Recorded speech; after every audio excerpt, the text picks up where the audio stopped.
ভাইয়া আপনি কিন্তু কাউকে বলবেন না প্লিজ। ভাইয়া না ডেকে আব্বা ডাকতে তাহলে ভালো হইতো। ইস, আসছে। আমার আব্বু আছে, আপনাকে কেন আব্বা ডাকতে যাব? তাহলে আমি আপনার কোন জন্মের ভাই? নাকি আপনার আব্বু আমাকে আপনাদের সম্পত্তির ভাগ দিয়েছে? আশ্চর্য লোক তো আপনি। একটা ভাইয়া ডাকার জন্য কত কিছু বলে ফেললেন। যাকগে, বাদ দিন, আপনি এই কথা কাউকে বলবেন না। ওকে, তবে শর্ত আছে, 1 কাপ চা বানিয়ে দিতে হবে। আপনি কিন্তু একদম ব্ল্যাকমেলারের মতো আচরণ করছেন। রায়াদ আর কিছু না বলে ফ্রিজ থেকে একটা আপেল নিয়ে ড্রয়িং রুমে চলে গেল। হালিমার তো কোনো উপায় নেই, তাই চা বানানো শুরু করলো। হালিমার মাথায় শয়তান ভর করলো, তাই চায়ে চিনির বদলে লবণ দিয়ে দিল। হালিমা চা এনে রায়াদকে দিল। নিন, স্পেশালি আপনার জন্য বানিয়েছি। ওয়াও, ধন্যবাদ ধন্যবাদ ধন্যবাদ। হালিমা মনে মনে বলল। খা না খা, চা খাওয়ার স্বাদ মরে যাবে। হালিমা সরকারকে দিয়ে চা বানানো। রায়াত চায়ে চুমুক দে। এত পরিমাণ লবণ দেয় যে রায়াত চোখ বন্ধ করে ফেলে। সেটা দেখে হালিমা মুখ টিপে হাসে। রায়েত ভাইয়া, চা ভালো হয়নি? রায়াত হাসার চেষ্টা করে বলল। না না, অনেক সুন্দর হয়েছে, একটু বেশি গরম তাই রেখে দিলাম। আপনার নাকি কি কাজ আছে? যান, আপনি কাজে যান। সেই সময় রায়াদের বাবা রফিকুল তালুকদার আসলো। এসে চা দেখে মহা খুশি। রফিকুল তালুকদার সোফাতে বসে চায়ের কাপ হাতে নিয়ে বলল। বাহ, বাড়ি আসার সাথে সাথে চা পেলাম, মনটা খুব চা চা করছিল। হালিমা থতমতো খেয়ে গেল। রায়াত কোটি কোটি হাসছে, কিন্তু কিছু বলছে না, শুধু হালিমার দিকে তাকিয়ে আছে। আর হালিমার রেগে আগুন। রফিকুল তালুকদার চায়ে চুমুক দেওয়ার পরেই বুঝতে পারল চায় ঘাবলা আছে। রফিকুল তালুকদার একবার রায়াদের দিকে তাকায়, একবার হালিমার দিকে তাকায়। মা, আজ কি প্রথম চা বানিয়েছ? হ্যাঁ, না মানে আঙ্কেল। হালিমার কিছু না বলে দৌড়ে চলে গেল, আর রায়েদ হাসছে। রফিক তালুকদার রায়েদের কান ধরে বলল। শয়তান ছেলে, তুই ইচ্ছা করে আমাকে লবণ চা খাওয়াইলি। আব্বু, চাটা মজার ছিল না? দুপুরের পরে ইলারা পার্লারে গেল, সেখান থেকে ফিরল। রাতে সবাই একসাথে ডিনার করে যে যার রুমে চলে গেল ঘুমাতে। সবাই ঘুমিয়ে পড়েছে। প্রায় তখন ইলার রুমে হালকা আলো জ্বলছে। হালিমা আর ইলা মেঝেতে পাটি বিছিয়ে দাঁড়িয়েছে। মোবাইলের স্পিকার থেকে নরম বেটে একটা মিউজিক বাজছে। দেখো, এই স্টেপটায় হাত একটু ঘুরে নিতে হবে, না হলে ভারসাম্য ঠিক থাকবে না। হ্যাঁ, কিন্তু স্কার্টে পা আটকে যাচ্ছে বারবার। বিয়ে বাড়ির ডান্সে তো স্কার্ট থাকবে না, চিন্তা করিস না। ওরা দুজন নাচের মুভ ঠিক করছে, হাসছে, ভুল করছে, আবার শুরু করছে। ঠিক তখনই দরজার ফাঁক দিয়ে কারো ছায়া দেখা গেল। ইলা তাড়াতাড়ি মোবাইল বন্ধ করলো। কে ওখানে? দরজার ফাঁক দিয়ে ওকে দিল রায়েত। আর সাথে মহিলা টিম মুখে চওড়া হাসি নিয়ে সবাই রুমে ঢুকলো। আচ্ছা, এই জন্য নিচতলায় কাল রাতে এত শব্দ করছিলি? হো, তাইলে গোপন রিহার্সাল চলছে বুঝি? তোমরা সব সারপ্রাইজ নষ্ট করে দিলা। যাও এখান থেকে সবাই। না না, আমি কোরিওগ্রাফার হব, আমারও ডান্স জানা আছে। রায়েত একটা হাস্যকর মুভ করে দেখালো। হালিমা হেসে লুটোপুটি। এটা ডান্স না ভাইয়া, এটা ভূতের এক্সারসাইজ। ওকে, দেখা যাবে। বিয়ের দিন আমি এমন নাচবো যে সবাই হাই ভাববে চলে যাবে। ওরা তিনজন এমন হেসে উঠল যে নিচের রুমে থেকে রাশেদ তালুকদার হাসি শুনে উপরে এসে বললেন। কি হচ্ছে এখানে রাত দুপুরে সার্কাস নাকি? না আম্মু, আমরা একটু গান শুনছিলাম। গান? তাহলে হাসছো কেন এত? চাচ্চু, গানের লিরিক এত ফানি ছিল না যে হাসি থামানো যায়। রাশেদ মাথা নাড়িয়ে চলে গেলেন, কিন্তু মুখে লুকানো হাসি। পরদিন সকাল বাড়ির উঠোনে বড় তাঁবু তোলা হচ্ছে। সবাই ব্যস্ত বিয়ের প্রস্তুতিতে। রাশেদ তালুকদার চেয়ারে বসে অতিথির তালিকা লিখছেন। রায়েদ এসে তার পেছনে দাঁড়িয়ে দুষ্টমি করে বলল। চাচ্চু, আমার নামটাও লিখে দাও। কেন? অতিথির তালিকায় আমার নাম থাকা দরকার, কারণ আমি এখন ভিআইপি, অনেক দূর থেকে আসছি। আমি সেই 1800 কিলোমিটার দূর থেকে। তুই তো নিজের বাড়িতে আসছিস, এখানে তুই অতিথি হলি কিভাবে? তবুও ভিআইপি লিস্টে নামে থাকলে গার্লস দৃষ্টি আকর্ষণ বাড়ে। রাশেদ রায়েদের এমন কথা শুনে জোরে হেসে উঠল। রায়েদ রাশেদ তালুকদারের হাসি দেখে মাথা চুলকাতে শুরু করলো। তো ফ্লার্টিং কখনো কমবে না রায়েদ। Time skip. বিকেলের দিকে সবাই বসে আছে। কেউ প্যান্ডেল সাজাচ্ছে, কেউ গান গাইছে, কেউ ফুলের মালা গাচ্ছে। পরে হালকা হলুদ জামা পরে বসে হাসছে, মুখে লজ্জা আর চোখে মিষ্টি উচ্ছ্বাস। ইলা পরীকে দেখে বলল। তুই জানিস তোর হাসিটা এখন থেকেই কোনে স্পেশাল গ্লো নিয়ে ফেলছে। আরে চুপ কর, কেউ শুনে ফেলবে। শুনলে শুনুক, এমন কোণে পেয়ে বড় তো গর্ব করবে। এমন সময় রায়েদ গিটার হাতে এসে বলল। এই যে বিয়ের আগে একটা মিউজিক নাইট হবে নাকি? আমি গাইবো, তুমি রবে নীরবে। সবাই তালি দিল। রাত গাইতে শুরু করলো। তার গভীর কণ্ঠে সবার যেন মায়া ছড়িয়ে গেল। গান শেষ হতেই রাশেদ তালুকদার মৃদু হাসিতে বললেন, এই বাড়িতে অনেক বছর পর এমন প্রাণ ফিরে এসেছে রায়েত বাড়ি ফেরাতে। সাবিহা, ইলা, পরি, হালিমা, রায়েত সবাই একে অপরের দিকে তাকিয়ে হাসল। আর বিয়ের আগের রাতগুলো তালুকদার ভিলায় এখন শুধু আনন্দ, হাসি আর ভালোবাসায় ভরে উঠছে। তালুকদার ভিলায় আজ সকালটা অন্যরকম ঝলমলে। সকালের সোনালি আলোয় ছুঁয়ে গেছে গাছের পাতা। তবুও তালুকদার ভিলায় তখন থেকে সাজসজ্জার মহাব্যস্ততা। চারপাশে ফুলের মালা, বেলুন, রঙিন ফিতা আর গন্ধরাজের মিষ্টি সুবাসে ভরে গেছে। কারণ আজ পরীর হবু শ্বশুর বাড়ির লোকজন আসবে। আর রায়েত তো সকাল থেকেই যেন পুরো বিয়ের ম্যানেজার মুডে আছে। এলা ব্যালকনি থেকে নিচে তাকিয়ে দেখছে রায়েত নিজ হাতে ফুল সাজাচ্ছে গেটের ওপরে, আবার একটু পরেই কারিগরদের নির্দেশ দিচ্ছে। আরে ভাই, লাইটগুলো সমান করে লাগাও, এইদিকে ক্যামেরা ফোকাস পড়বে, বুঝছো? এলা হালিমাকে নিয়ে নিচে গেল। রায়েতের কাছে হালিমা রায়েতকে হেসে বলল, ভাইয়া, আপনি বোধহয় ওয়েডিং প্ল্যানের রায় তালুকদার হয়ে গেছেন। অবশ্যই, কারণ আমার কাজিনের বিয়ে মানে রাজকীয় আয়োজন হবে। আর হ্যাঁ, আজ কিন্তু গ্র্যান্ড ওয়েলকাম পারফরমেন্স আমি নিজে লিড করব। এলা হালিমাকে সরিয়ে দিয়ে অবাক হয়ে জিজ্ঞেস করলো, মানে কি তুমি নাচবে নাকি? নাচবো, গাইবো, চাইলে মাইক্রোফোন ফাটিয়ে বক্তৃতাও দিব। আজ হবু জামাইকে ইমপ্রেস করতেই হবে। হালিমা মুখ ঢেকে হেসে ফেলল।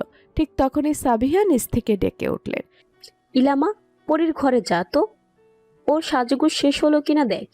ছেলেপক্ষ সকাল 10টার মধ্যেই পৌঁছে যাবে।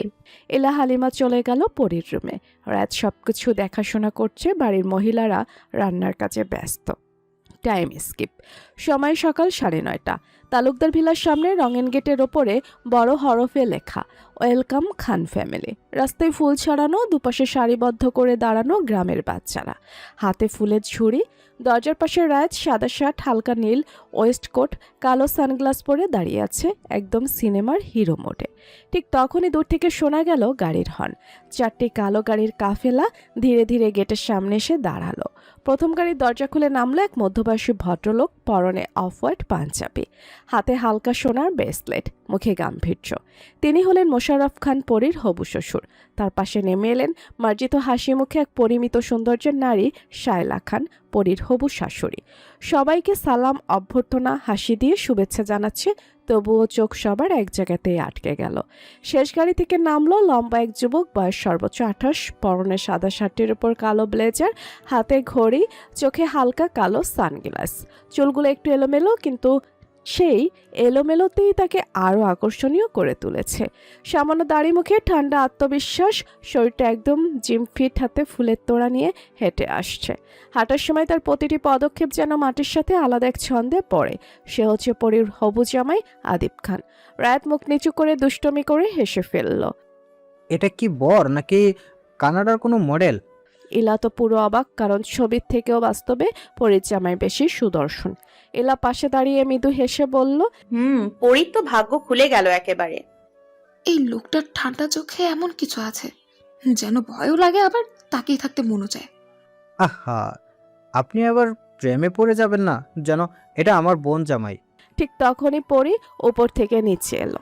মুখে হালকা মেকআপ, গায়ে মিষ্টি রঙের জামদানি, শাড়ি, কানে মুক্তোর দুল, চোখে কাজল, মুখে হাসির ঝিলিক। রাত মৃদু হাসলো, তারপর হঠাৎ গিটার হাতে নিয়ে গিটার বাজানো শুরু করলো। বাতাসে সুর ছড়িয়ে গেল, টন বাজছে। তেরে ঘর এমেই আ তুচকো লেনা। সবাই থমকে গেল।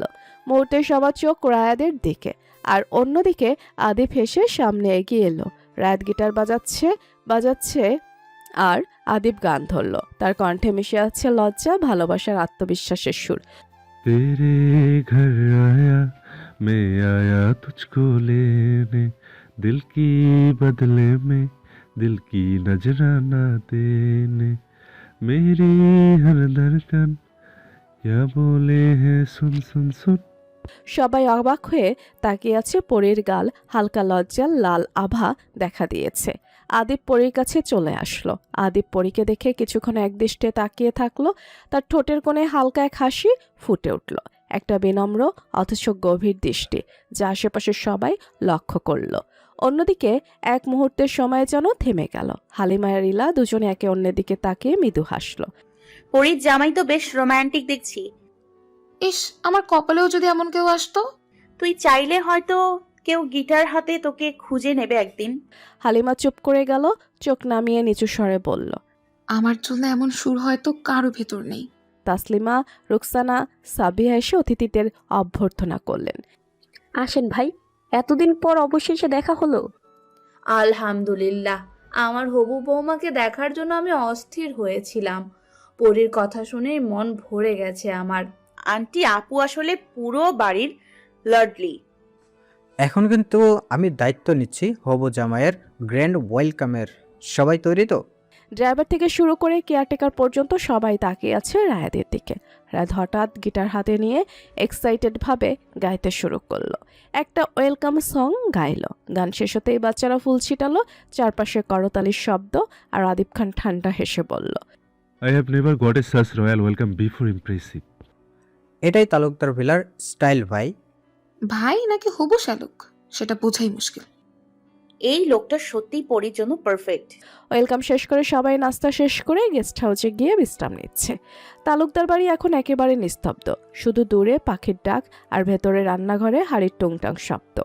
এলা আর হালিমা একে অপরের দিকে তাকিয়ে মুস্কি হেসে বলল, চল পরীর রুমে যাই, দেখি হবু কোণে এখন কেমনে ঘুমায়। তুই কি বলিস, ও এখন ঘুমায়? হ্যাঁ রে, এখন তো উনি প্রেমে ভাসছেন, ঘুম আসবে কোত্থেকে? দুজনে হেসে চুপি চুপি পরীর দরজার সামনে গিয়ে দাঁড়ালো। ভেতর থেকে পরীর গলা শোনা গেল। পরী তার মাকে বলছে, কেউ আসলে বলবো আমি ঘুমাচ্ছি। পরীর মা বের হচ্ছিল আর ইলা দরজা ঠেলে ঢুকিয়ে পড়ল।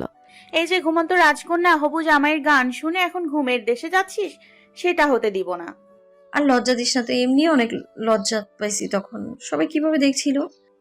দেখুক না, আমিও চাই কেউ এভাবে এসে আমার জন্য গান গাক। তেরে ঘর আয়া। তোর জন্য কেউ গাইবে তেরে ঘর গেয়া, গেট বন্ধ মিলা। হালিমা বালিশ তুলে ছুঁড়ে মারল ইলার দিকে, আর পরী হাসতে হাসতে বিছানা থেকে গড়িয়ে পড়ল। তোরা দুজন একটা ঝামেলা। বিয়ের একটু ঘুমোতে দে না, না হলে সাজ সব কিছু নষ্ট হয়ে যাবে, দেখতে ভালো লাগবে না তো। তুই তো এমনিতেই হিরোইন, আর বেশি সাজা লাগবে না। কিন্তু একটু বল তো, তোর জামাই যখন গান গাইলো তোর হার্টবিট কত ছিল? সত্যি বলবো, মনে হচ্ছিল আমি কোনো সিনেমার শুটিং এ আছি। চারপাশে লাইট, সুর, আর আমি নায়িকা। তোর নায়কের নাম কি রাখবো তাহলে? গান বাজা সেনগুপ্ত।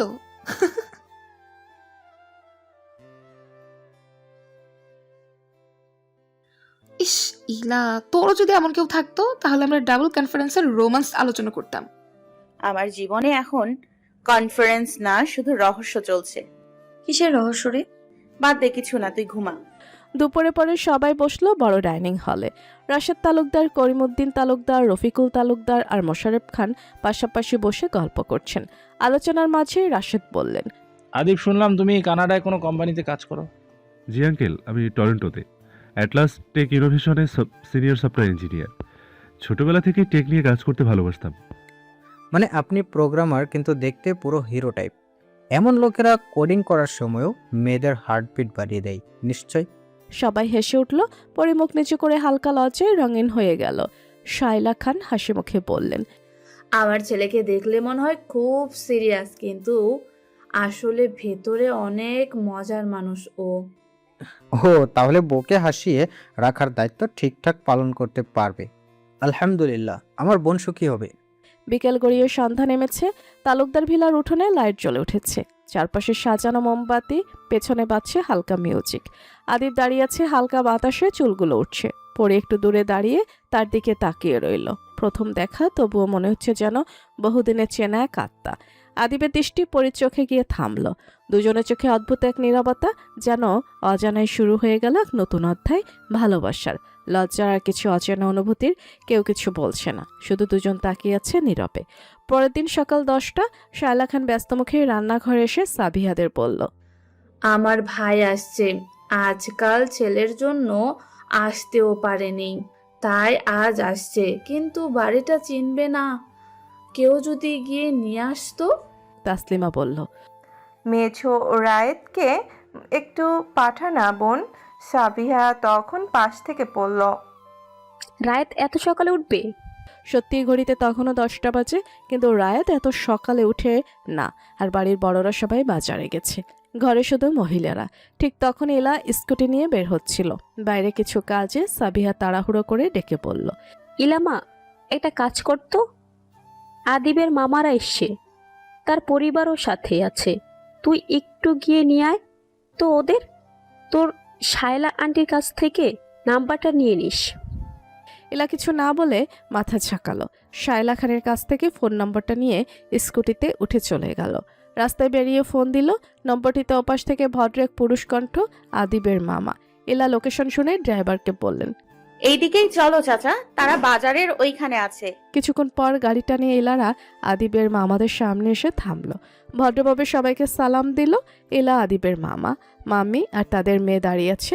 সবাই বেশ পরিপাটি, শান্ত স্বভাবের। কিছু পর আদিবের মামা তার ছেলেকে ফোন দিলেন। তুই কোথায় রে? ফোনের ওপাশ থেকে ছেলেটা জানালো, একটা সুন্দর জায়গায় দেখে থেমেছি।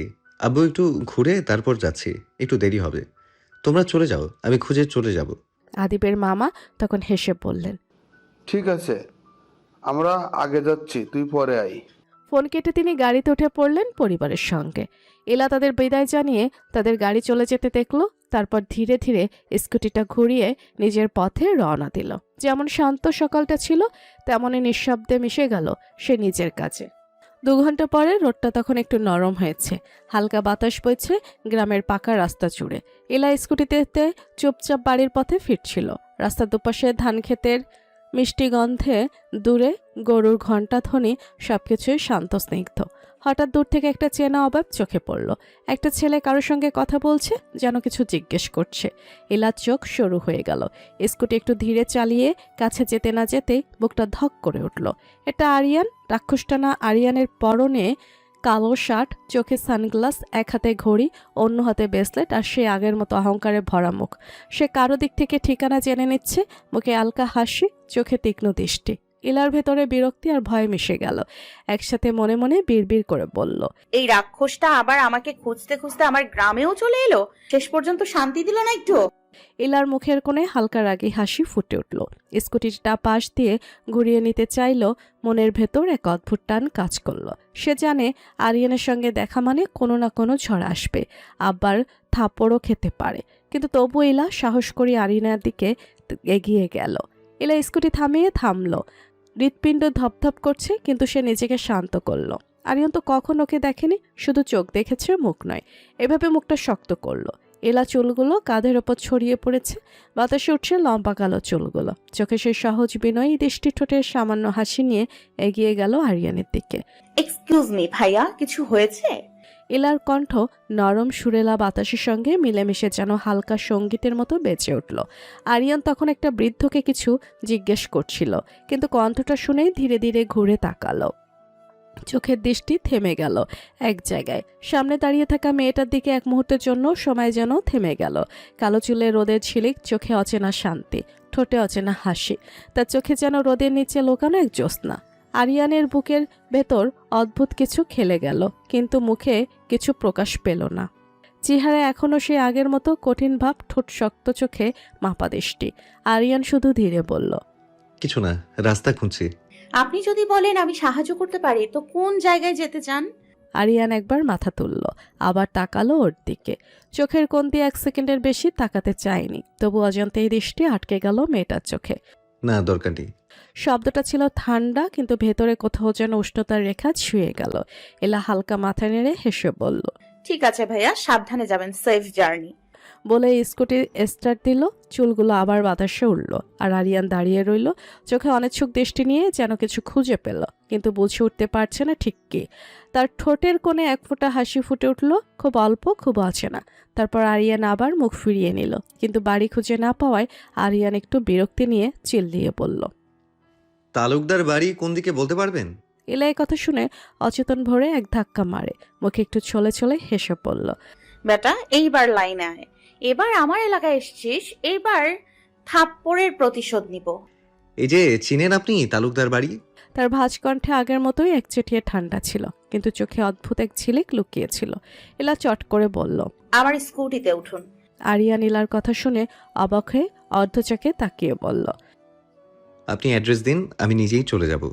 আরে বাবা, কিডন্যাপ করব না, উঠুন তো। আমি তালুকদার বাড়ি চিনি, ওই রাস্তায় আমিও যাচ্ছি। আরিয়ান একবার স্তব্ধ হয়ে তারপর কোনো রকম ভঙ্গিতে বলল, ঠিক আছে, তাহলে পিছনে বসুন, আমি চালাচ্ছি। না না না, আমি আমার পাগলুকে কাউকে চালাতে দিই না, সে অনেক রাগ করে। ওঠার হলে উঠুন, আর না হলে থাকুন, আমি গেলাম। আরিয়ান আর কোনো উপায় না দেখে খাস্তা চেহারা করে হালকা করে হাঁটতে হাঁটতে এলার পেছনে উঠে বসলো। আরিয়ান মাঝখানে কাঁধের ব্যাগটা রেখে অনেকটা গ্যাপ রেখে বসলো। এলা স্কুটির হ্যান্ডেল ধরে ধীরে ধীরে গাড়ি ছোটাতে লাগলো। গ্রামীণ রাস্তা উঁচু নিচু, খালের ধারে ধান, নদীর ঢেউ। এলা একটু দ্রুত চালালে ইচ্ছে করেই গতি বাড়িয়ে দিল, যেন আরিয়ান একটু ভয় পায়, একটু ক্ষুব্ধ হয়। গ্রামের পথখানা বারবার কাছাকাছি মনে হচ্ছিল। স্কুটিটি দুবার এমন জায়গায় এলো যেখানে খালের ধারে উঁচু স্থান। আরিয়ান একটু চেয়ে বলল, এই আস্তে আস্তে পড়ে যাব। ভিতর ডিম, কিছু হবে না, ভালো করে বসুন। আরিয়ানের অ্যাটিটিউড আগের মতোই রাখলো। প্রায় 4 কিলোমিটার যাওয়ার পর এলা এক ফাঁকা জায়গায় থামালো।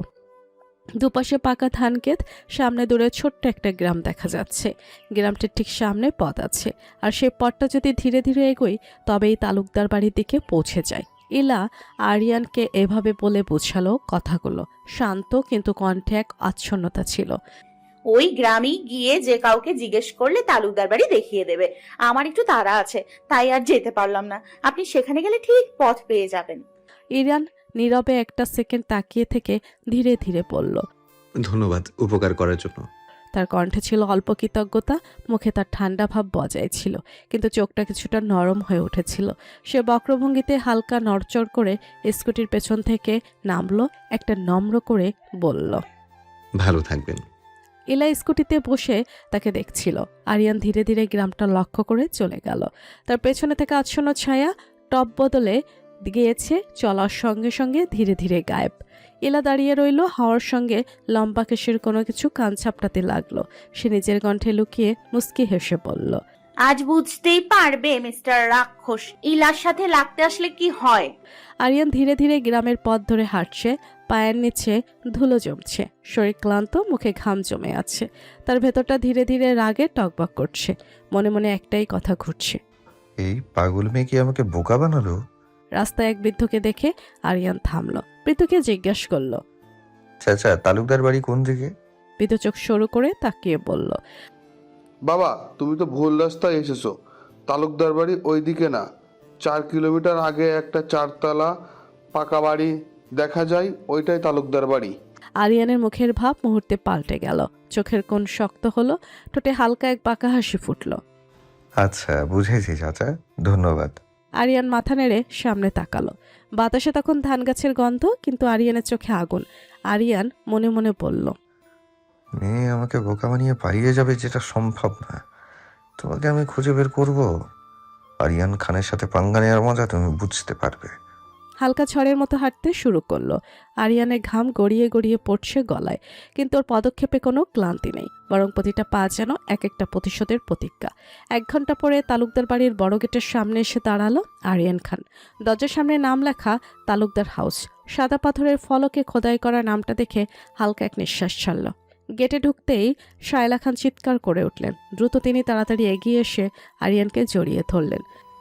আরিয়ান, আমার আদরের ভাইপো, এত দেরি করলি কেন? কতদিন পরে দেখলাম তোরে। ফুপি, কেমন আছো? তার মুখে এক চেনা শান্ত ভাব, কিন্তু চোখে সেই তীক্ষ্ণ আত্মবিশ্বাস এখনো ঠিকই চলছে।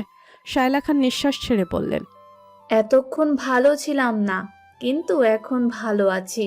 আরিয়ানের বাবলা শায়লা খানের বড় ভাই আরিয়ানের পরিবার ছিল সত্যি সুখের। তার বাবা মেহেরাব খান ঢাকার এক প্রাইভেট কোম্পানিতে চাকরি করেন। একজন সৎ পরিশ্রমী মানুষ। সবসময় ছেলেকে শেখাতেন, নিজের সম্মান নিজের হাতে রাখবি, কারোর কাছে মাথা নিচু করবি না। মা নাফিসা খান গৃহিণী, ভীষণ মমতা বইয়া ছোট বোন তানহা খান ক্লাস 7-এ পড়ে। নাফিসা খান আর তানহা খান তাদের গ্রামের বাড়ি কুমিল্লাতে থাকে। আরিয়ান আর তার বাবা ঢাকায় থাকে। তানহা হচ্ছে আরিয়ানের খুব আদরের। তানহা যখন যেটা চায় আরিয়ান চেষ্টা করে সেটা এনে দিতে, কিন্তু তানহা সবসময় আরিয়ানের পেছনে লেগে থাকে। পরিবারের হাসি আলোয় বড় হয়েছে আরিয়ান, তবু তার মুখের কঠিন ভাবটা যেন কোনোদিন যায়নি। যেন ভেতরে একটা দুনিয়া লুকানো আছে যেখানে কেউ প্রবেশ করতে পারে না। আরিয়ান এসে ফ্রেশ হয়ে সবার সাথে দেখা করলো। দুপুরের লাঞ্চ টাইমে বড় ডাইনিং টেবিলে সবাই একসাথে বসেছে। টেবিল ভর্তি খাবার, পোলাও, মাটন, সালাদ, দই, মিষ্টি। খাবার খেতে খেতে শায়লা খান জিজ্ঞেস করলো, তোর আসতে এত দেরি হলো কেন রে? আরিয়ান খেতে খেতে তার সাথে ঘটনার গল্প শুরু করলো। ফুপি, আজ আসার পথে একটা মেয়ে স্কুটিতে আমাকে 4 কিলোমিটার ভুল পথ নিয়ে গিয়ে নামিয়ে দিয়েছে, তাই আসতে এত লেট হয়ে গেছে। আরিয়ানের কথা শুনে সবাই হেসে উঠল। রাশেদ তালুকদার বলল, ওই মেয়ের সাথে তোমার কোনো শত্রুতা ছিল নাকি বাবা? ওই মেয়েকে আগে কখনো দেখিনি, কিন্তু তার চোখ আমার খুব পরিচিত। তোর কপাল খারাপ, এমন দুষ্টু মেয়ের পাল্লায় তাই পড়েছিস। আরিয়ান ঠোঁট চেপে হালকা হেসে বলল, দুষ্টু না ফুপি, ওই মেয়ে বুদ্ধিমান, তাই তো আমাকে বোকা বানাতে পেরেছে। তবে আমি মুখ চিনে রেখেছি, আদিবের বিয়ের আগেই সেই মেয়েকে খুঁজে বের করব। ঠিক তখন ইলা নিচের দরজা থেকে বের হয়ে ডাইনিংয়ে আসছিল। তা দেখে সবার চোখ ঘুরে গেল ওদিকে। ইলার মুখে হালকা ক্লান্তি, চুল ভেতা বাতাসে উঠছে, লম্বা চুলগুলো, সাদা সালোয়ার কামিজ, নাকে ছোট্ট নোজপিন, যেন পুরো ঘরটা এক মুহূর্তে নিস্তব্ধ হয়ে গেল। ইলা ডাইনিং টেবিলের সামনে এসে থামলো। ইলা চোখ সামনে পড়তে স্থির হয়ে গেল। সামনে বসে থাকা সেই মানুষটা আরিয়ান বসে আছে। ইলার নিঃশ্বাস থেমে গেল, মুখ শুকিয়ে গেল, হৃৎপিণ্ড যেন বুকের ভেতর ধাক্কা মারছে। শেষ, এবার বুঝি বাঁচা মুশকিল। আম্মু জানলে আজ আমার জীবন শেষ। ইলা ধীরে ধীরে পেছিয়ে গেল, চুপচাপ নিজের রুমের দিকে চলে যেতে চাইল। কিন্তু হঠাৎ পেছন থেকে রাশেদ তালুকদারের কণ্ঠ, ইলা, কই যাচ্ছ মা? আয় মা, লাঞ্চ সেরে নে। শুনলাম আজ তুই আদিবের মামাদের আনতে গেছিলি। ইলার মুখ মুহূর্তে ফ্যাকাশে হয়ে গেল। আর কোনো উপায় না দেখে পা টেনে টেনে ডাইনিং টেবিলের পাশে এসে বসল। রাশেদ তালুকদার হাসি মুখে বললেন, আরিয়ান, এটা আমার মেয়ে ইলা তালুকদার। ইলার মনে হলো বুকটা বন্ধ হয়ে যাবে। চোখ নিচু করে বসে রইল, গলা শুকিয়ে গেছে। আরিয়ান তখন চামচ নামিয়ে ধীরে মাথা তুলল, চোখ সোজা, ইলা চোখে তীক্ষ্ণ, স্থির কিন্তু অদ্ভুত শান্ত দৃষ্টি। সবার সামনে ঠোঁটের কোণে হালকা এক হাসি এনে বলল, আঙ্কেল, আপনার মেয়ে খুব বুদ্ধিমান মনে হচ্ছে। তুই কিভাবে জানলি ইলা বুদ্ধিমান? তুই আগে থেকে চিনিস নাকি? ইলা খাবারগুলো গিলতে চেয়েও গিলতে পারে না। ইলা জানতো না আরিয়ান আদিবের মামাতো ভাই। এই বাড়ির মেহমান জানলে হয়তো এই কাজ করতো না। এখন যদি বাড়ির লোকজন জানে ইলা এই কাজ করছে, বাড়ির সবাই খেপে যাবে। শায়লার কথাটা শেষ হওয়ার আগেই আরিয়ান ঠান্ডা কণ্ঠে যোগ করল, না ফুপি, তার সাথে তো আমার মাত্র দেখা হয়েছে, তবে তার ইনোসেন্ট ফেস বলে দিচ্ছে সে অনেক বুদ্ধিমান। আরিয়ানের কথা শুনে সবাই হাসলো, কিন্তু ইলার মুখের রং উধাও। তার মনে হলো, এই মানুষটা হাসছে ঠিকই, কিন্তু চোখে আগুন লুকিয়ে আছে। এখন না হয় পার পেয়ে গেলাম, কিন্তু পরে কপালে কি আছে লেখা আল্লাহ জানে। ইলা ভাত খেতে খেতে মনে মনে বলল, আমি ভয় পাবো না মিস্টার রাক্ষসীকে, আমি হার মানবো না। এই খেলা শুরু এখন থেকে। আর টেবিলের ওপারে বসে থাকা আরিয়ান খান ঠোঁটের কোণে ক্ষীণ এক হাসি টেনে ধীরে এক চামচ ভাত মুখে তুলল, কিন্তু চোখ সরায়নি এক মুহূর্তের জন্য ইলার দিক থেকে। কারণ আরিয়ান জানে এই মেয়ে, এই ইলা তালুকদার সে ভার্সিটির ইলা। লাঞ্চ শেষ হতেই সবাই ধীরে ধীরে টেবিল থেকে উঠে গেল। ইলা এমনভাবে হাঁপ ছাড়ল যেন বিশাল কোনো যুদ্ধ থেকে ফিরে এসেছে।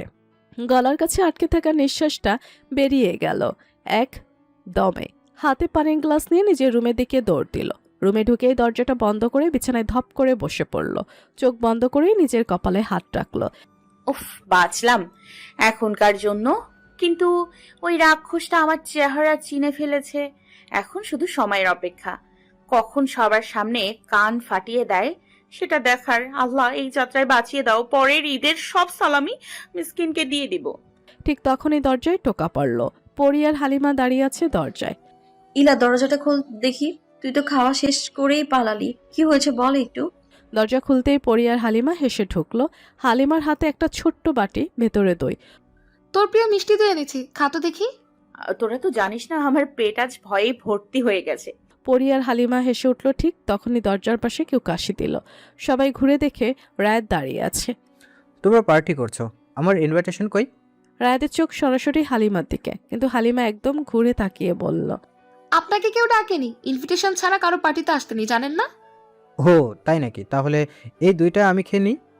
এই বলে ও হালিমার হাত থেকে দইয়ের বাটিটা টেনে নিল। হালিমা চেঁচিয়ে উঠল, এই ছিনতাইকারী, ফিরিয়ে দেন আমার দইয়ের বাটি। রায়েত হাসতে হাসতে বাটি থেকে দই মুখে তুলল। হালিমা তেড়ে গেল। দুজনের মধ্যে ছোটখাটো একটা হাসির যুদ্ধ শুরু হয়ে গেল। পরি আর ইলা হাসতে হাসতে কাত হয়ে পড়ল। তোমাদের এই দুজনের মধ্যে আসলে কে ছোট কে বড় বুঝতে পারি না। যাই হোক, আজ হালিমা নিশ্চিত হেরে গেছে। তোমার হাসিটা সুন্দর হালিমা, আর তোমার চোখগুলো সুন্দর, গরুর মতো টানা টানা। হালিমা এক ঝটকায় তাকালো, গাল লাল হয়ে গেল। আপনি পাগল নাকি? বলে তেড়ে গিয়ে আবার বাটিটা ছিনিয়ে নিয়ে চলে গেল। রুমে হাসির ঝড় বইতে লাগলো। পরি হেসে বলল, গাধা চোখ গরুর মতো টানা টানা বলে না, হরিণের মতো টানা টানা হয়। এই রে, তাহলে তো চাশমিশকে রাগাই দিলাম। পরি আর রায়াত হেসে দিল, কিন্তু এই হাসির মাঝে ইলার মনে এখনো সেই লাঞ্চের দৃশ্য ঘুরপাক খাচ্ছে। আরিয়ানের সেই চোখ দুটো যেগুলো তীক্ষ্ণতা যেন ওর বুক কাঁপিয়ে দিয়েছিল। অন্যদিকে গেস্ট হাউসের ছাদে বসে আদিব আর আরিয়ান বসে আছে, হালকা হাওয়া পাশে কচি পাতা দুলছে। ব্রো, তুমি কিন্তু আগের মতোই আছো, ঠান্ডা, সিরিয়াস, আর সবাইকে দূরে রাখো। সবাইকে না, শুধু যাদের ভেতরটা বুঝতে পারি না তাদের। তুমি এখনো কি তাকে ভুলতে পারোনি? আরিয়ান একদম চুপ করে গেল, হাতে থাকা কাপটা টেবিলে রাখলো। চা ঠান্ডা হয়ে গেছে। দেখো ব্রো, তুমি আমার 1 বছরের সিনিয়র, কিন্তু এখনো আমি তোমার সেই পুরনো চোখের শূন্যতা দেখি। মামা মামি চায় তুমি এবার একটা বিয়ে করে নাও, কিন্তু কেউ তোমার সামনে এই কথা বলার সাহস পায় না। আরিয়ান গভীরভাবে দূরের দিকে তাকালো।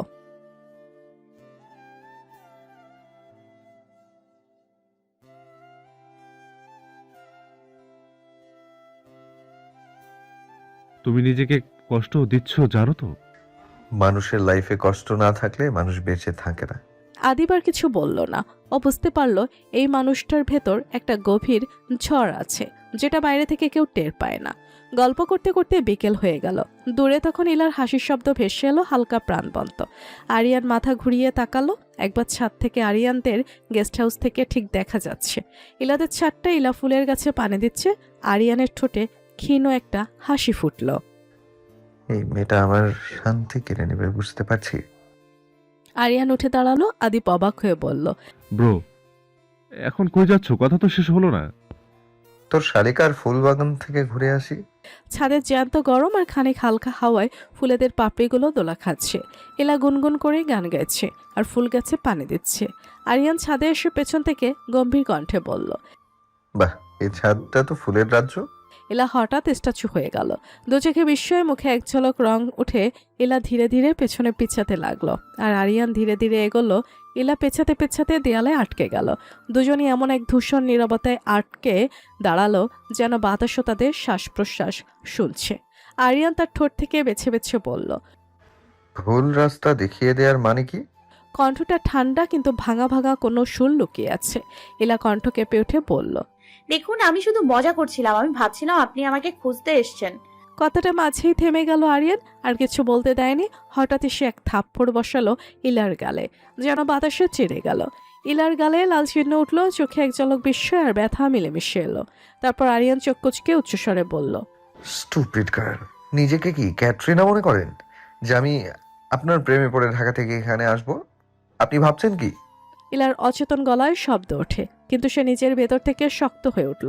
পাশে একটু মাটির ঢিবি দেখা গেল, ফুল লাগাতে রাখা মাটি। এলা এক ঝটকায় মাটির বাক্সটা তুলে নিল। আরিয়ানের দিকে ছুঁড়ে দিল মাটিগুলো। মাটির কণায় কিছুটা ধুলো আরিয়ানের কাঁধে লেগে গেল। আড়ালে দাঁড়িয়ে থাকা গাছগুলোর মাঝখান থেকে দোলা খাওয়া পাতার মতো সবকিছু থমকে গেল। ইলা চেঁচিয়ে বলল, আমি আর ভয় পাবো না। এটা আমার এলাকা। আপনি যদি এটা ঢাকা ভাবেন তাহলে ভুল করছেন, কারণ আমি ছেড়ে দিব না। আরিয়ান প্রসিত হয়ে তাকিয়ে রইল। অজান্তে তার চোখে বিস্ময়ের নরম আলো ফুটে উঠল। ইলা আরো বলল, আমি এক্ষুনি আব্বুকে বলবো আপনি আমাকে থাপ্পড় মেরেছেন। চোখে অস্ত্র না হলেও হুমকির তীব্রতা ছিল। এলা ছাদ থেকে নামতে গেলে আরিয়ান বলল, ওকে ফাইন, আমিও বলে দেবো তুমি আজ আমার সঙ্গে কি করেছো। আর আমার এই সব বিয়ে হলুদ এসব কাজে ইন্টারেস্ট নেই। আমি এমনিতেও থাকতে চাই না এইসব অনুষ্ঠানে।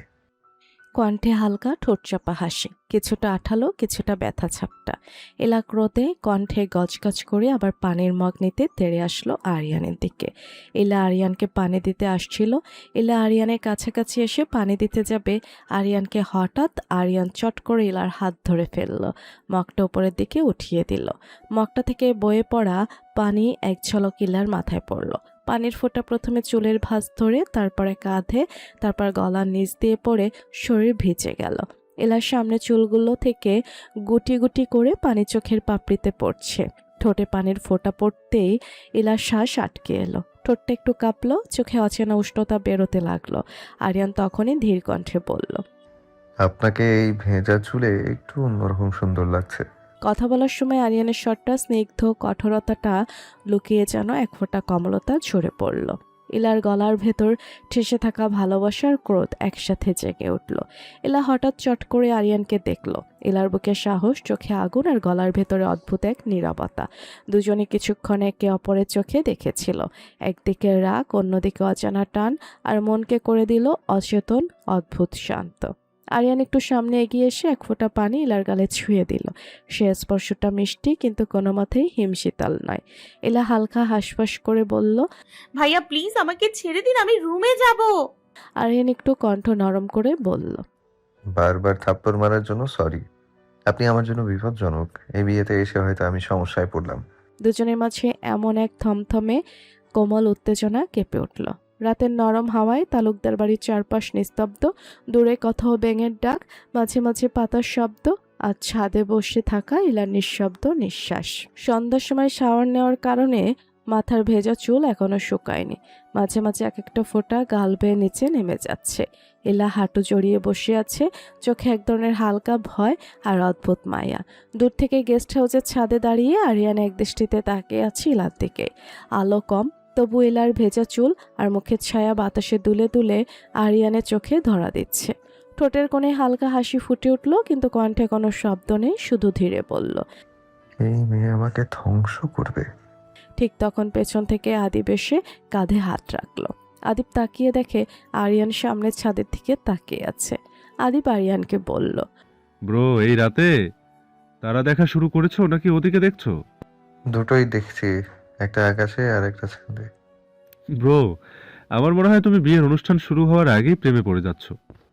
আমি প্রেমে বিশ্বাস করি না আদিব। আমি শুধু মানুষ পর্যবেক্ষণ করি। তাহলে এই পর্যবেক্ষণটা কিন্তু বেশি সময় নিচ্ছে মনে হচ্ছে, তাই সাবধান। দুজনের মাঝখানে এক ঝলক নীরবতা। কেবল দূর থেকে এলা চুলায় বাতাসের দোল। রাতে ডিনার টেবিলে সবাই বসে আছে। এলা এক মনে খাবার খাচ্ছে। আরিয়ান দুবার ইলার দিকে তাকিয়েছিল, পরে নিজের খাবারে মন দিল। খেতে খেতে করিমুদ্দিন তালুকদার বলল, রাশিক তালুকদারকে বলল, ছোট, পরশু থেকে তো বিয়ের অনুষ্ঠান শুরু। তুই সব দিকটা ঠিক মন দেখে রাখিস। আর কালকে থেকে বাড়ির গেস্ট আসা শুরু করবে। তাদের থাকার ব্যবস্থা করছিস তো? আপনি কোনো টেনশন করবেন না ভাইয়া, আমি সব কিছু ব্যবস্থা করে রেখেছি। ডিনার শেষ করে সবাই ঘুমোতে গেল। আরিয়ান ছাদে দাঁড়িয়ে আছে। পেছনে এসে তানহা আরিয়ানকে ডাকলো। ভাইয়া আরিয়ানের পেছন ঘুরে দেখে তানহা দাঁড়িয়ে আছে। কিছু বলবি? তুই বারবার ওই আপুটাকে দেখছিলি কেন? কোনটা আপু? ওই যে সুন্দর আপুটা, লম্বা লম্বা চুল আছে যে। ওর নাম ইলা। বাবা, নামও জেনে নিয়েছিস একদিনে। আরিয়ান একটু রাগে চোখে তানহার দিকে তাকালো। তানহা বুঝতে পেরেছে আরিয়ান খেপে গেছে, তাই আর কিছু বলল না। চুপচাপ সেখান থেকে কেটে পড়ল। রাতে এলা শুয়ে শুয়ে ভাবছে আরিয়ান কেন তার লাইফে এন্ট্রি নিল, আর আরিয়ানকে দেখলে বারবার তাসকিনের কথা কেন মনে পড়ে। মনে হয় এটাই তাসকিন। তুই আর এই জীবনে ওই বেডা পরীকে ভুলতে পারবি বলে মনে হয় না। আমি তো মনে মনে কথা বলছি, তুই বুঝলি কি করে? তোর মন এত জোরে জোরে কথা বলছে যে আমিও সব শুনতে পারছি। আর শোন, আরিয়ানের সাথে তাসকিনের কোনো দিক দিয়েই মিল নেই। প্রথমত তাসকিন আর্মিতে জব করে, আর আরিয়ান স্টাডি করে এখনো। দ্বিতীয়ত আরিয়ান ভাইয়া অনেক সুন্দর, আর তোর তাসকিন তো সবসময় ফেস হাউস করে রাখে। তৃতীয়ত আরিয়ান ভাইয়া অনেক রুড, আর তাসকিন ভাইয়া অনেক মজার মানুষ। তাই দুইজন আলাদা মানুষ, কারোর সাথে কারোর মিল নেই। হ্যাঁ বুঝলাম, দুজনেই আলাদা মানুষ, কিন্তু এই মিস্টার রাক্ষস আমাকে এত থাপ্পড় মারে কেন? তুই দোষ করিস তাই মারে। এখন ঘুমা, বেশি কথা না বলে। পরের দিন সকালের রোদ জানালার ফাঁক গলে ছড়িয়ে পড়েছে। নিচে বিয়ের প্রস্তুতি শুরু হয়ে গেছে। ঝাড়বাতি চলছে। মেঝেতে ফুলের রঙের পাপড়ি, রান্নাঘরের ব্যস্ততা। পরিয়া তানহা হাসতে হাসতে ঘুরে বেড়াচ্ছে। এলা ছাদ থেকে নামছিল, হাতে পানি ভর্তি বোতল। আরিয়ান ঠিক নিচে দাঁড়িয়ে ফোনে কথা বলছিল। হঠাৎ ইলার নামার সময় পা পিছলে বোতলটা নিচে পড়ে ঠাস শব্দ হলো। পানি সরাসরি ছিটকে পড়লো আরিয়ানের মাথায়। আরিয়ান উপরে তাকিয়ে দেখে ইলা দাঁড়িয়ে আছে। আরিয়ান বিরক্ত হয়ে বলল, আবার আপনি শোধ নিলেন? এটা অ্যাক্সিডেন্ট ছিল। আপনার প্রতিটা অ্যাক্সিডেন্টটাই আমার ভাগ্যে পড়ে কেন? আপনি বরাবরই নিজেকে পৃথিবীর কেন্দ্র ভাবেন, তাই কিন্তু আমি আপনাকে লক্ষ্য করে কিছুই করি না। আপনি নিশ্চিত এটা আপনি ইচ্ছে করে করেননি? কিন্তু আমি তো এটা কেন যেন বিশ্বাস করতে পারছি না। এলা মুখ ঘুরিয়ে চলে গেল, কিন্তু মুখের কোণে অজান্তে হাসি এসে পড়ল। নিজের রুমে ঢুকে আয়নায় তাকে ফিসফিস করে বলল। ইলার সাথে লাগতে আসলে এমনই হবে। অন্যদিকে হালিমা ও রায়েদের হাসির যুদ্ধ ডেকোরেশন সাজাচ্ছে। রায়েদ ফুলের মালা সাজাচ্ছে আর হালিমা পাশে দাঁড়িয়ে রায়েদকে ব্যঙ্গ করে বলল, আপনি নিশ্চয়ই শখ করে মালা গাচ্ছেন। আপনি ভবিষ্যতে ফুলওয়ালা হতে চান নাকি? হ্যাঁ, না, ভাবছি আপনার বিয়ের মালাটা নিজেই গাঁথবো স্পেশাল ভাবে। আমার বিয়েতে আপনাকে দাওয়াত দিবই না। আসবেন কোত্থেকে? বরকে দাওয়াত দিতে হয় না ম্যাডাম। দুজনের কথা এমন কাণ্ড হাসির যে পাশে দাঁড়িয়ে থাকা পরি বলে উঠল। তোদের ঝগড়ায় প্রেমের ঘ্রাণ পাচ্ছি। সাবধান হালিমা, আমার এই ভাই একদিন তোকে পটিয়ে ফেলবে কিন্তু। হালিমা মুখ লাল করে চুপ করে গেল। রায়েদ মুস্কি হেসে হালিমাকে চোখ টিপ দিল। দুপুরের দিকে এলা নিজের ঘরে বসে ফোন টিপছিল। হঠাৎ দরজায় টোকা। দরজা খুলতেই মিষ্টির চেহারার এক মেয়ে ঢুকে পড়ল। হাই, তুমি ইলাপু তো, তাই না? আমি তানহা, আরিয়ানের ছোট বোন। ও, আসো বসো। এলা হকচকিয়ে গেল। তানহা হেসে বসে পড়ল। চোখ চকচক করছে, মুখে দুষ্টমি। আপু, তোমাকে কিছু মজার কথা বলি। আমার ভাইটা কিন্তু বাইরে থেকে সিংহ, ভেতরে ভয়ানক টেডি বিড়াল। একবার কি হয়েছিল জানো? একবার পিঁপড়া কামড়েছিল। 3 দিনও ভয় ছিল পিঁপড়া বালিশে ঢুকে যাবে না তো। এলা হেসে ফেলল, চোখে পানি চলে এলো হাসতে হাসতে। আরিয়ান যে কিনা হয় সময় রুডলি থাকে, সে কিনা পিঁপড়া ভয় পায়। আর একবার না, আমি দেখেছিলাম ওর ফোনে ক্র্যাশ, ওর ক্র্যাশের ছবি আছে। আমি দেখার সাথে সাথেই ফোন লুকিয়ে রেখেছিল।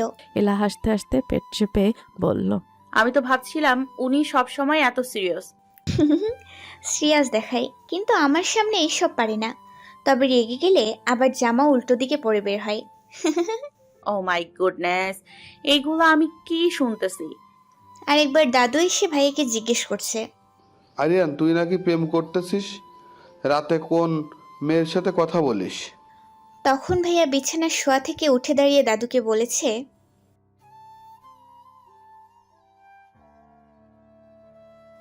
ভাইয়া উঠে উল্টো করে গেঞ্জি পরে বের হয়ে যাচ্ছিল।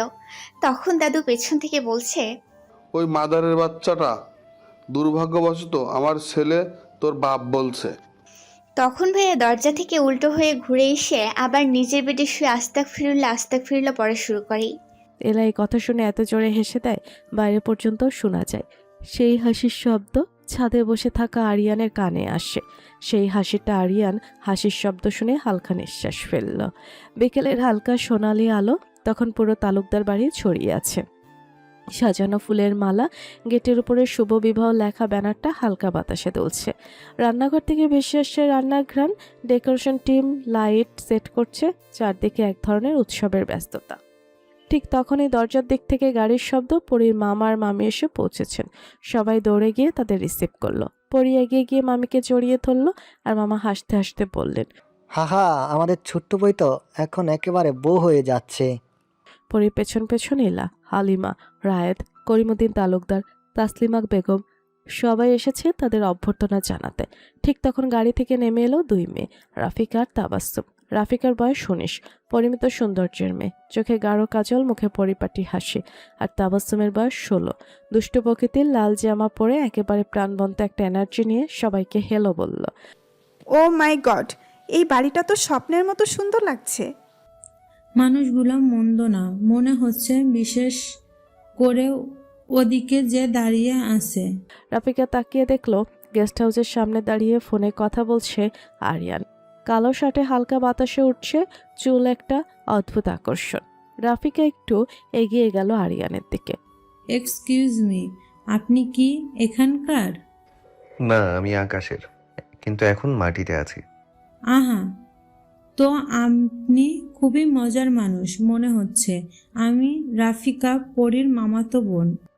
শুনে ভালো লাগলো, কিন্তু এখন আপনি একটু যেতে পারবেন? সূর্য আমার মাথার পেছনে, তো আপনার ছায়া আলোটা ঢেকে দিচ্ছে। রাফিকের হাসি এক মুহূর্তে থেমে গেল, মুখে হালকা অপমানের ছাপ। সে কিছু বলতে যাচ্ছিল কিন্তু না বলে চলে আসলো সাইড থেকে। এলা সবকিছু শুনে ফেললে এলা মনে মনে বলে উঠল, রাক্ষসটা শুধু আমার সাথেই না, এখন দেখি সবার সাথে একই রকম করে কথা বলে। মনস্টার একটা। ওদিকে রায়াত গেটের কাছে দাঁড়িয়েছিল। তখন তাবাসসুম লাফিয়ে তার সামনে এসে পড়ল। আপনি কি বরপক্ষের না কোনে পক্ষের কেউ? দুটোই ধরো, তবে আমি 1800 কিলোমিটার থেকে এসেছি। মানে আপনি পরিয়াপুর কাজিন রায়েত ভাই? বাহ, আমার তো জানা ছিল না আমি মেয়েদের মধ্যে এত পপুলার। দুজনের হাসাহাসি করলো অনেকক্ষণ। পাশে হালিমা চোখ বড় বড় করে তাকে রায়াতকে বলল, আপনি ভালো হবেন না মিস্টার ভণ্ড। আমি সব সময়ই ভণ্ড ছিলাম, ভণ্ড আছি, ভণ্ড থাকবো হালিমা ম্যাডাম। পরি দূর থেকে তাকিয়ে বলল, আমি বলেছিলাম না তোকে হালিমা, এই রায়াত ভাই প্লে বয়, এখন প্রমাণ পেয়ে গেলি তো। কিছুক্ষণ পর সবাই বসলো চায়ের আড্ডায়। রাফিকা তখনও আরিয়ানের দিকে তাকিয়ে আছে, কিন্তু আরিয়া নিজের চা নিয়ে ব্যস্ত। মাঝখানে শুধু ইলার দিকে একবার তাকায়, তারপর চোখ সরিয়ে নেয়। ইলা সেটা টের পেয়ে মনে মনে বলে, দেখো দেখি এই রাক্ষসটা আবার আমার দিকে তাকানো শুরু করলো। রাক্ষসটার মাথায় কিছু একটা সমস্যা আছে, নাকি মারার প্ল্যান করতেছে আল্লাহ ভালো জানে। ঠিক তখনই তানহা এসে ইলাকে বলে, ইলা আপু, আজকে ভাইয়ার মুড একটু খারাপ সকাল থেকে, কেউ ওকে চা বানিয়ে দেয়নি। আচ্ছা, তাহলে চা না পেলে মানুষ অন্য কাউকে অপমান করে বুঝি, তাই না? না আপু, ভাইয়া এমনিতেই মুডি, কিন্তু তুমি ওর ওপর রাগ করো না প্লিজ। ও আসলে ভালো মানুষ, শুধু প্রকাশ করতে জানে না। ইলা কিছু না বলে মুস্কি হেসে চা কাপ হাতে নিয়ে উঠে গেল। আরিয়ান দূর থেকে তাকে শুধু বলল নিচু গলায়, এই মেয়ে কখন কি করে নিজেও জানে না, স্টুপিড একটা। আর দূর থেকে হালিমার পরি সেটা শুনে ফিসফিস করে হাসে। দেখলি হালিমা, প্রেমের বাতাস বইতে শুরু করেছে। এখন শুধু একটা বৃষ্টির দরকার, সিনেমা কমপ্লিট। ছাদের উপর তখন সূর্য ডুবে যাচ্ছে, বাতাসে ভেসে আসছে লাউড স্পিকারের মৃদু সাউন্ড। আগামীকাল থেকে বিয়ের অনুষ্ঠান শুরু। এলার মুখে মিষ্টি হাসি, আর দূরে গেস্ট হাউসে দাঁড়িয়ে আরিয়ান সেই হাসিটাই নীরব হয়ে উপভোগ করছে। রাত প্রায় 10:30। ডিনার শেষ করে পুরো তালুকদার বাড়ি নিস্তব্ধ। ঘরের ভেতরে সবাই ঘুমোতে গেছে, শুধু বাইরে বৃষ্টির টুপটাপ শব্দ শোনা যাচ্ছে। আকাশে মেঘ জমে আছে, হালকা বিদ্যুৎ চমক মাঝে মাঝে আকাশ আলোকিত করে দিচ্ছে। ইলা জানালার পাশে দাঁড়িয়ে বৃষ্টির দিকে তাকিয়ে আছে। ভেতরে অদ্ভুত একটা অস্থিরতা, যেন বৃষ্টিটা তাকে টানছে। নিজেকে সামলাতে না পেরে ছাদে উঠে গেল। ছাদের উপর জমে থাকা বৃষ্টির পাঁচ, গাছের পায়া, বৃষ্টির ফোঁটা, হালকা বাতাসে চুল উঠছে। ইলা নিঃশব্দে হাত বাড়িয়ে ফোঁটা ফোঁটা পানি ধরছে আঙুলের ডগায়, মুখে অজান্তে হাসি। আর তর সইতে না পেরে ইলা বৃষ্টিতে ভেজা শুরু করলো। দূর থেকে গেস্ট হাউসের ছাদে দাঁড়িয়ে আরিয়া চুপচাপ তাকিয়ে আছে। আলো কম, তবু বৃষ্টির মাঝে ইলার সাদা পোশাক ভেজে গেছে, চুল কাঁধ বেয়ে নিচে নেমে আসছে। আরিয়ান নিঃশ্বাস ফেলল ধীরে, ঠোঁটের কোণে মৃদু এক হাসি। আরিয়ান নিজের মনে বলল, এই মেয়েটা নিজেকে বুঝে না, কিন্তু আমার ধৈর্যটা শেষ করে দেয়। বৃষ্টির শব্দে হারিয়ে যাচ্ছে সময়। হঠাৎ বিদ্যুৎ চলে গেল, পুরো ছাদ অন্ধকারে ঢেকে গেল। ইলা একা দাঁড়িয়ে চারপাশে তাকালো। ঠিক সেই মুহূর্তে পেছন থেকে একজোড়া হাত এসে ইলাকে দেয়ালের সাথে আটকে দিল। ইলার নিঃশ্বাস বন্ধ হয়ে গেল। ইলার কানের খুব কাছে এক গভীর কণ্ঠ, বারবার কেন আপনি এমন করেন? কি করেছি আমি? বারবার এমন ভাবে আমার চোখে পড়ে যান, যেন ইচ্ছে করে নিজের প্রতি টানছেন আমাকে। ইলার বুক ধক ধক করছে, সে কাপা গলায় বলল, আমি আমি কিছুই করি না, আমি তো শুধু। আরিয়ান কাছাকাছি মুখ এনে ফিসফিস করে বলল, শুধু বৃষ্টিতে ভিজেন, চুল এলোমেলো করে হাসেন, আর আমি শুধু হারিয়ে যাই আপনার মধ্যে। ইলা নিঃশব্দে দেয়ালের সাথে ঠেস দিয়ে দাঁড়িয়ে আছে, গলার স্বর যেন হারিয়ে গেছে। বৃষ্টির ফোঁটা দুজনের মাঝখানে ঝরছে, বাতাসে মিশে যাচ্ছে নিঃশ্বাসের শব্দ। আপনি কি সব মেয়েদের সাথে এমন কথা বলেন? সব মেয়েরা এমন হয় না, কেউ কেউ অন্ধকারেও আলো হয়ে দাঁড়ায়, স্পেশাল কেউ। এক মুহূর্তে নীরবতা, শুধু বৃষ্টি আর হৃদস্পন্দনের শব্দ। ইলার চোখে চোখ রেখে আরিয়ান ধীরে বলল, আপনি জানেন না, আমি যত দূরে যেতে চাই আপনার থেকে, আপনি ততটাই কাছে টানেন আমাকে। ইলা কাপা স্বরে বলল, আমি ভয় পাই আপনাকে, আপনি কথায় কথায় থাপ্পড় মারেন। তাহলে ভয়ই থাকুক, কারণ আমি এখন আপনার ভয় হয়ে থাকতে চাই। একটা বিদ্যুৎ চমক দুজনের মুখে আলোকিত করলো। এলা চোখে জল আর বৃষ্টির ফোঁটা এক হয়ে গেছে। আরিয়ান হাত বাড়িয়ে তার মুখের পাশে পড়া চুল সরিয়ে দিল। এলা হঠাৎ সরে গিয়ে বলল, আপনি যা ভাবেন আমি তেমন মেয়ে নই। আরিয়ান নরম হাসি দিয়ে বলল, আমি তো ভাবি নাই, আমি তো দেখেছি। ইলার আর কিছু না বলে দ্রুত ছাদ থেকে নেমে গেল। ভেজা পায়ে দৌড়াচ্ছে, চুল থেকে পানি ছড়ছে। আরিয়ান ছাদের কিনারায় দাঁড়িয়ে তাকিয়ে আছে ওর চলে যাওয়ার দিকে। ঠোঁটে এক হাসি নিয়ে ফিসফিস করে বলল, তুমি যতই পালাও ইলা, আমি তোমার ছায়ার মধ্যেও তোমাকে খুঁজে নেব। সকালবেলার রোদ জানালার ফাঁক দিয়ে ইলার ঘরে ঢুকেছে।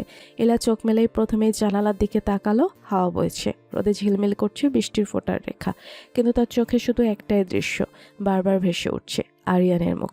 অন্ধকারে তার চোখের গভীর দৃষ্টি। ইলার বুকের ভেতর হালকা একটা ধাক্কা লাগলো। হাত দিয়ে নিজের বুকটা ছুঁয়ে ফিসফিস করে বলল,